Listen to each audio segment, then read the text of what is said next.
عبادت تو 2 گھنٹے کا کام ہے، روزہ 1 مہینے کا کام ہے، حج 10 دن کا کام ہے، زکوٰۃ 2 منٹ کا کام ہے، جیب سے نکال کے دوسرے کو دے دیا۔ 24 گھنٹے کی زندگی کا اسلام کیا ہے؟ وہ اخلاق ہے، وہ سچائی ہے، وہ پاک دامنی ہے، وہ عزت و آبرو ہے، بڑے چھوٹے کا احترام ہے، خامن بیوی کی محبت ہے، اولاد کا ماں باپ کو عزت دینا ہے، ماں باپ کا اولاد کو عزت دینا ہے۔ یہ میرے نبی کی خوبصورت زندگی ہے۔ سورے جہان کے نبی اور گھر میں آتے ہیں تو حضرت عائشہ کو آٹا گوندنا نہیں آتا، میرے نبی حضرت عائشہ کو آٹا گوند کے دیتے تھے، آٹا گوند کے دیتے تھے۔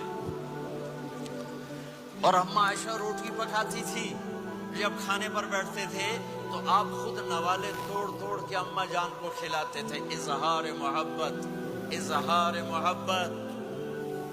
ایک نوجوان کہنے لگا مولانا کوئی تعویذ دو، میری بیوی سے لڑائی رہتی ہے۔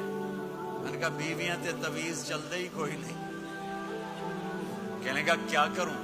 میں نے کہا نبی والا طریقہ اختیار کرو، محبت دو، عزت دو، احترام دو، اور جب کھانے پر بیٹھو 2-3 لقمے اپنے ہاتھ سے کھلا دو۔ کہنے لگا اس سے کیا ہوگا؟ میں نے کہا تو دیکھ لینا کیا ہوگا۔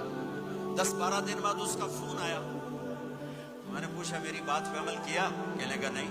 میں نے کہا کیوں؟ کہنے لگا شرم آتی۔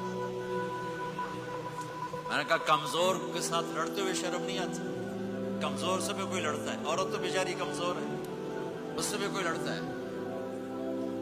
تھوڑی دیر کے بعد اس کا فون آیا، کہنے لگا مولانا کمال ہو گیا۔ میں نے کہا کیا ہوا؟ کہنے لگا میں نے جو ہی اس کے منہ میں نوالا ڈالا اس کا منہ وہیں کھلا رہ گیا۔ وہ کہنے لگی تمہیں کس نے یہ سبق پڑھایا؟ تو خود تو نہیں کر سکتا۔ انہوں نے کہا مجھے مولوی طارق جمیل نے پڑھایا۔ انہیں ایسے جھولی اٹھائی، اللہ مولوی طارق جمیل ہو آباد رکھے جہاں تینوں بندہ بنایا۔